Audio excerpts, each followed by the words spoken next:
నేటి వైశిష్ట్యం. అమ్మ, నేటి వైశిష్ట్యాన్ని ప్రేక్షకులకు తెలియజేస్తారా? తప్పకుండా. నేటి వైశిష్ట్యంలో భాగంగా ఈ రోజున మనకి ఫస్ట్ కార్తీక పౌర్ణమి అవ్వడం, తర్వాత దాంతోపాటుగా మణికర్ణికా స్నానం, పౌర్ణమి వ్రతం అని కూడా చేస్తారు. అది తర్వాత విశ్వేశ్వర వ్రతం అని కూడా కొన్ని చోట్ల అంటే కర్ణాటక ప్రదేశాలు మొదలైన చోట దానికి సంబంధించినవి కూడా చేస్తూ ఉంటారు. అలాగే జ్వాలా తోరణం, ఇవన్నీ కూడా ఈ రోజున ప్రధానంగా చాలా విశేషాలు ఉన్న రోజుగా చెప్పచ్చు. అంటే కార్తీక మాసంలో మనకి అత్యధికంగా ముఖ్యమైన రోజుగా మనం ఈ కార్తీక పౌర్ణమిని ఒకటి చెప్తాం ముఖ్యంగా. కాబట్టి ఈ కార్తీక పౌర్ణమికి సంబంధించి కూడా అసలు దీనికి సంబంధించిన వ్రతాలు, కొందరు కార్తీక పౌర్ణమికి సంబంధించిన వ్రతంలో కొందరు ఏం చేస్తారంటే కృత్తికా దీపాల నోమని కొందరు చేస్తారు. తర్వాత ఈ కార్తీక చలిమిళ్ళ నోమని చెప్పి కొందరు చేస్తారు, అదే స్త్రీలు. ఈ కృత్తికా దీప ఇది కాకుండా అసలు కార్తీక పౌర్ణమిని త్రిపురారి పౌర్ణమి అని కూడా అంటారు. ఆ అనడానికి కూడా కారణం ఏంటంటే దానికి సంబంధించిన కథ కూడా మనకి డిఫరెంట్గా ఉంది. అలాగే మణికర్ణికా స్నానం అని కూడా ఈ రోజున అంటారు. కాశీలో విశ్వేశ్వరుడి సమక్షంలో ఈ రోజున మణికర్ణికా స్నానం అని కూడా చేస్తారు. అంటే మణికర్ణికా ఘాట్ అని చెప్పి చాలా స్పెషల్ అక్కడ. అంటే అక్కడ మనకి దశాశ్వమేధ ఘాట్ అని 64 రకాలైన ఘాట్లు ఉంటాయి. ఇక్కడ మణికర్ణికా ఘాట్లో ఈ రోజున చాలామంది స్నానం చేయడం అనేది చాలా విశేషాలు. కార్తీక పౌర్ణమి నాడు దీపాలు వెలిగించడం అనేది, ముఖ్యంగా పౌర్ణమి అంటేనే కృత్తికా నక్షత్రంతో కూడిన పౌర్ణమిని కార్తీక మాసంలో కార్తీక పౌర్ణమి అన్నప్పటికీ అసలు పౌర్ణమి అన్ని పౌర్ణమిలు కన్నా కూడా ఈ పౌర్ణమి నాడు చంద్రుడు చాలా విశేషంగా మనకి రంగులో కానీ రూపంలో కానీ చాలా విలక్షణంగా కనబడతాడు. అలాంటి అంత విలక్షణంగా అంత చక్కగా ఉండే చంద్రుడికి రాత్రుళ్ళు ఈ రోజున వెలిగించే దీపాలతో అంతా కూడా చాలా విశేషంగా ఒక శోభాయమానంగా ఉండే రోజుగా ఈ రోజుని చెప్తారు. అసలు కార్తీక పౌర్ణమికి ఆ పేరు రావడానికి కూడా అంటే ఈ యొక్క త్రిపురారి పౌర్ణిమ అని కూడా అనుకున్నాం కదా. త్రిపురాసురుడు అనే రాక్షసుడిని ఈయన వధించడం వల్ల, అలాగే ఆయన కొడుకులు అంటే పౌరాణిక గాథల్లో ఒక ప్రదేశంలో ఒక రకంగా అంటారు, ఆయనకి సంబంధించిన 3 కొడుకులు కూడా ఆ విషయంలో బాధపడి 3 కూడా శివుడి కోసం వాళ్ళు తపస్సులు చేసి 3 కూడా 3 లోకాలు అడిగి, ఒకడు బంగారు లోకం, ఒకడు వెండి లోకం, ఒకడు రజత లోకంలాగా, అదే వెండి లోకం, తర్వాత ఇనుప లోకంలాగా వాళ్ళు ఏర్పరచుకొని ఉన్నప్పుడు కూడా వాళ్ళ వల్ల వాళ్ళంటే ఆయన కోసం తపస్సు చేసి ఫలితం తీసుకున్నారు. వాళ్ళకి ఆయన వరం ఇచ్చేసిన తర్వాత వాళ్ళకి ఎవరితోనూ మాకు ఇది రాకూడదు, మేము అన్ని విధాలా బాగుండాలి ఎప్పటికీ అన్నట్టుగా వాళ్ళు కోరితే మరి అది కొంచెం కష్టమైంది కదా. దాన్ని వెనకబెట్టుకుని వాళ్ళు రకరకాలుగా ప్రజల్ని ఇబ్బంది పెట్టే అవకాశాలు రీత్యా మరి వాళ్ళందరినీ మళ్ళీ ఆ విషయంలో ఇబ్బందులు అనేవి ఎదుర్కొంటూ ముందుకు పెడుతున్న సందర్భంలో వాళ్ళతో పాటు 1000 సంవత్సరాల పాటు యుద్ధం చేశాడు ఈయన శివుడు అని చెప్పి అంటారు. అంటే త్రిపురాసురుడి యొక్క బిడ్డల 3తోనూ త్రిపురారి అన్న మాట రావడానికి కారణం 3 లోకాల్లో ఒకే రకమైన తాటి మీదకి వచ్చేట్టుగా ఒక స్పెషల్ రథాన్ని తయారు చేయించుకుని దేవతలు, వేదాలు ఇవన్నీ కూడా దాంట్లో చక్రాలలాగా ఆ రథం యొక్క రూపం దాన్ని తయారు చేయించుకొని శివుడు విష్ణుమూర్తి వింటినారులాగా ఆయన్ని తీసుకొని మొత్తానికి ఈ యొక్క 3 రాక్షసులని ఏకకాలంలో ఒకే రేఖ మీదకి వచ్చాక వాళ్ళని ఈయన ఇది చేశాడు. కాబట్టి దీన్ని త్రిపురారి పూర్ణిమ అని కూడా అంటారు. అయితే ఈ త్రిపురారి పౌర్ణమితో పాటుగా ఈ రోజున స్త్రీలందరూ కూడా కృత్తిక దీపాల నోమని చేస్తారని చెప్పాను కదా. దేవాలయాల సమీపంలో వాళ్ళు ఏం చేస్తారంటే మొదటి సంవత్సరం 120 దీపాలు, రెండో సంవత్సరం 240 దీపాలు, మూడో సంవత్సరం 320 దీపాలలాగా వెలిగిస్తారు. అలా కొందరు లక్షవతుల నోములకి ఈ నెలంతా చేస్తూ ఉంటారు. ఇది కాకుండా ఇంకా ఏంటంటే దీంతో పాటు ఈ యొక్క కార్తీక చలిమిళ్ళ నోము అని చెప్పి ఇంకో కథ ఉంది. ఆ కార్తీక చలిమిళ్ళ నోము అంటే వాటి యొక్క కథాభాగం ఉన్నప్పటికీ దాని ప్రధానం ఏంటంటే మొదటి సంవత్సరం 5 మానికల చలిమిడి, రెండో సంవత్సరం 10 మానికలు, మూడో సంవత్సరం 15 మానికల చలిమిడిలాగా చేసి మొదటి సంవత్సరం 5 స్త్రీలకి ముత్తైదువులకి, ఆ తర్వాత 10 మంది ముత్తైదువులకి రెండో సంవత్సరం ఇలా ఇస్తూ దాన్ని చేస్తారు 5 ఏళ్ల ఉద్యాపనలాగా. ఇవన్నీ కూడా ఏంటి అంటే కార్తీక మాసంలో ఇది శివకేశవులు ఇద్దరికీ ప్రియమైన మాసం కాబట్టి ఇద్దరినీ కూడా ఈ రోజున అర్చించుకోవడానికి, ముఖ్యంగా పౌర్ణమి కాబట్టి సత్యనారాయణ స్వామి వ్రతాలు చేసేవాళ్ళు కూడా ఉంటారు ఖచ్చితంగా. అంటే విష్ణుమూర్తికి ఇష్టమైన సత్యనారాయణ స్వామి వ్రతాల్లాగా శివుడికి ఇష్టమైన ఈ యొక్క దీపాలు ఇవన్నీ కూడా శివుడికి ఈ రోజున రుద్రాభిషేకాలు ఇవన్నీ చేసుకునేవాళ్ళు, మహాన్యాసపూర్వక ఏకాదశపూర్వ రుద్రాభిషేకాలు. అలాగే అసలు 2 కళ్ళు చాలనట్టుగా ఉంటుంది వాళ్ళ. ఇదంతా ఒక పద్ధతి అయితే జ్వాలా తోరణం అనే దానికి సంబంధించి కూడా ఒక విశేషమైన కథను చెప్తారు. జ్వాలా తోరణం అనే దానికి ఏంటి అంటే 2 గడ్డి మోపులు లాంటివి 2 స్తంభాలు పాతి వాటికి మధ్యలో ఇంకొక స్తంభంలా వేసి వాటికి గడ్డిని చుట్టి దాన్ని వెలిగించి ఆ యొక్క మంటల్లో శివపార్వతుల యొక్క పల్లకీని 3 సార్లు ఊరే దీనికి సంబంధించిన కథ ఏం చెప్తారు అంటే 2 కథలు చెప్తారు. ఒక కథలో ఏం చెప్తారంటే అమ్మవారికి సంబంధించి ఎంతకీ ఈయన వెనక్కి రాలేదు కాబట్టి ఈవిడ చాలా భయపడిపోయి, అంటే మొదటిసారి ఏంటంటే శివుడు ఈ యొక్క పాలసముద్రం నుంచి వచ్చిన హాలాహలాన్ని ఆయన మింగితే ఆయన పూర్తిగా గొంతులోకి వెళ్ళిపోతే ఆయన ఎక్కడ గరళకంఠుడు ప్రమాదకరమైన ఏర్పడుతుందని అమ్మవారు అక్కడతో ఆపింది కాబట్టి అది ఒకటి ఆయనకి సంబంధించి అదొక కథ చెప్తారు.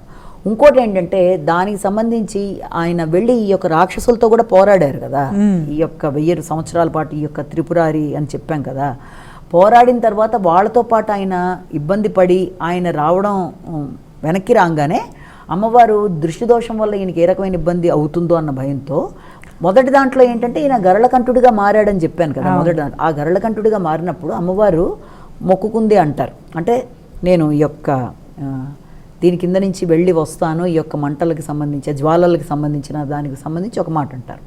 ఇంకోటి ఏమంటారంటే శివుడు ఎప్పుడైతే ఈ యొక్క రాక్షసులతో పోరాడి వెనక్కి వచ్చాడో ఆయన మీద దృష్టి దోషం అనేది ఉండడం బట్టి దానికి సంబంధించి అమ్మవారు తప్పనిసరిగా ఈ యొక్క జ్వాలలకు కింద నుంచి వాళ్ళు వెళ్ళొచ్చేట్టుగా ఆవిడ చేస్తాను అన్నట్టుగా అదొకటి అంటారు. కాబట్టి ఆ రోజున శివుణ్ణి అమ్మవారితో కలిపి పల్లకీలో 3 సార్లు దాని కింద నుంచి అటు ఇటు తిప్పుతారు. తిప్పిన తర్వాత ఆ గడ్డి అంతా కూడా ఇదైపోతుంది కదా. చాలామంది ఏం చేస్తారు, వ్యవసాయదారులు ఆ గడ్డి తీసుకెళ్ళి అలా ఉన్నప్పుడే దాన్ని ఇది చేసి చల్లార్చి వాళ్ళ ఇంట్లో పెట్టుకోవడం అనేది, అలాగే ఈ యొక్క ధాన్యపు గిడ్డంగుల్లో పెట్టుకోవడం, వ్యవసాయ భూముల్లో ఇది చేయడం అనేది అలాంటివన్నీ చేస్తారు. ఎందుకంటే అది అన్ని రకాలుగా సౌభాగ్యం, ఆరోగ్యం, భగవంతుడి యొక్క ప్రొటెక్షన్గా ఫీల్ అయ్యి చేసేవాళ్ళు చాలామంది ఉంటారు.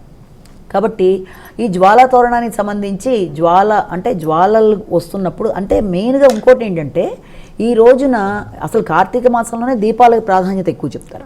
దీపాలు అంటే అగ్నికి సంబంధించింది.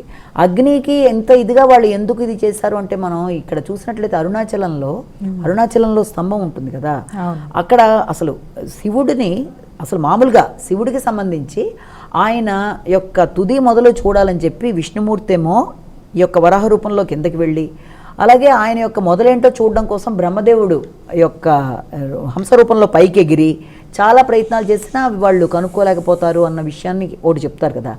దానికి గుర్తుగా అగ్నిస్తంభంలాగా ఒక ధ్వజస్తంభం ప్రతి దేవాలయాల్లోనూ మనం చూస్తూ ఉంటాం. అందుకనంటే ఇది దాని మీద దీపాలు పెట్టడం అనేది, పైగా మనం ఈ కార్తీక మాసం అంతా కూడా ధ్వజస్తంభానికి దీపం ఆకాశ దీపాల్లా చేస్తారు కదా. అదే కొన్ని చోట్ల కొన్ని ఊళ్ళల్లో శివ విష్ణు ఆలయాలు లేనివి పాతకాలంలో లేనప్పుడు కూడా ఒక ఇది పాతి దాని మీద ఈ దీపం లాంటిది పెట్టి ఆ యొక్క కొయ్యకి దేవుడి యొక్క దీపంలా చూసి పూర్వకాలంలో అలాంటివి కూడా చేస్తారు. అంటే ఆలయాలు లేని చోట ఏం చేస్తారు, దేవుణ్ణి చేయాలి అంటే అందుకని ఒక కర్ర పాతి దానికి ఈ దీపంలాగా ఆకాశ దీపంలాగా. అంటే ఇవన్నీ ఏంటంటే ఈ సంస్కృతిలో ప్రతిదానికి ఒక కారణం ఉంటుంది. అంటే అగ్నిస్తంభంలాగా ఎందుకు ధ్వజస్తంభాలు పెడుతున్నారన్న దానికైనా, లేకపోతే శివుడికి ఎందుకు జ్వాలాతోరణం అన్న విషయంలో కానీ ఇవన్నీ కూడా చాలా చాలా విశేషంగా ఈ కార్తీక మాసంలో చేస్తారు. ఈ కార్తీక మాసం అంటేనే అన్ని రకాల వ్రతాలకి పూజలు, ఇంకా చాలా చోట్ల ఏంటంటే అనేక రకాల వాటికి ఉద్యాపన కూడా చెప్తారు. చాలామంది ఏం చెప్తారంటే ఈ రోజున కొన్ని చోట్ల యజ్ఞవల్క మహర్షి జన్మదినం అని కొందరు అంటారు, కొందరేమో వృందాదేవి అంటే తులసి జన్మదినం అన్నట్టుగా కూడా చెప్తూ ఉంటారు. అంటే ప్రదేశాలు బట్టి దాని గురించి చెప్తూ ఉంటారు.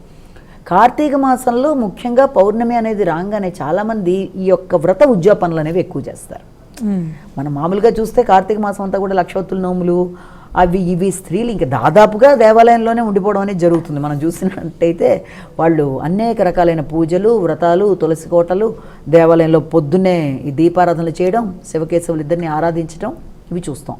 కానీ ప్రత్యేకంగా శివుడికి సంబంధించి ముఖ్యంగా కాశీలో ఈ రోజున మణికర్ణిక అనే ప్రదేశంలోనే మెట్ట మధ్యాహ్నం కూడా దేవతలందరూ వస్తారని కూడా అంటారు.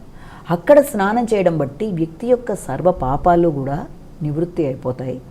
ఆరోగ్యపరంగా కూడా అసలు అన్ని విధాలుగా తను ఆశించిన విధంగా వ్యక్తి ముందుకు పెడతాడని కూడా చెప్తారు. కాబట్టి అంత విశేషమైన మణికర్ణికా స్నానానికి ప్రాధాన్యత కలిగిన రోజుగా ఈ రోజుని చెప్తారు. అంటే ఇన్ని రోజు అంటే ఈ రోజున కాదు, కార్తీక మాసం అంతా కూడా నదీ స్నానాలు చేస్తారు. ఆ నదుల్లో మనకి ఈ యొక్క అరటి దున్నల్లో కూడా దొప్పల్లో వదిలేసి, అది ప్రాంతం బట్టి మార్పులు ఉంటాయి. కొందరు కేవలం ప్రమిదల్లోనే పెడతారు. కొన్ని చోట్ల మనం చూస్తే గోదావరి జిల్లాల్లో అరటి దొప్పల్లో, మడుగుల్లోనూ, తర్వాత నీళ్లలో, అన్ని చోట్ల. ఎందుకంటే నీళ్లల్లో అన్ని చోట్ల నీళ్లల్లో విష్ణుమూర్తి ఉంటాడు అంటారు. అంటే నీళ్ళల్లో వాపి కూప తటాకాది ప్రదేశాల్లో విష్ణుమూర్తి ఉంటాడు అన్న విధానంలో అందరూ కూడా నదీ స్నానాలు చేయలేరు కదా, అందరూ ఉన్న ఊళ్ళోనే ఉంటారు కదా.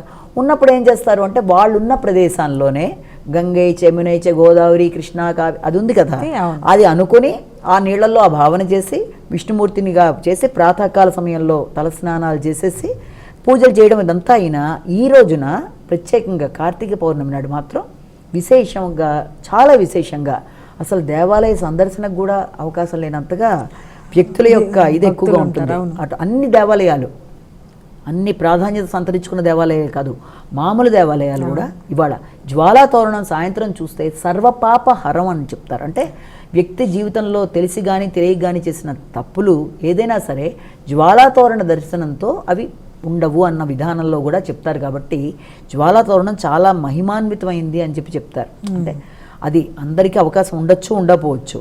ఈ రోజుల్లో అంత మీడియాలో కూడా కనబడుతున్నాయి. కాబట్టి ఎక్కడైనా సరే మనసులో మనం భావన చేసి మనం గనక చూస్తే ఏదైనా భగవంతుడి యొక్క అనుగ్రహం కోసం, మన మానసిక ప్రశాంతత కోసం, ఆధ్యాత్మిక అనుభవం కోసం తప్పనిసరిగా చేయవలసింది ఏంటి అంటే మనస వాచ కర్మేణ త్రికరణ శుద్ధిగా భగవంతుణ్ణి మనం భావన చేసుకోవాలి. వెళ్ళగలిగి ఉండాలని లేదు కదా.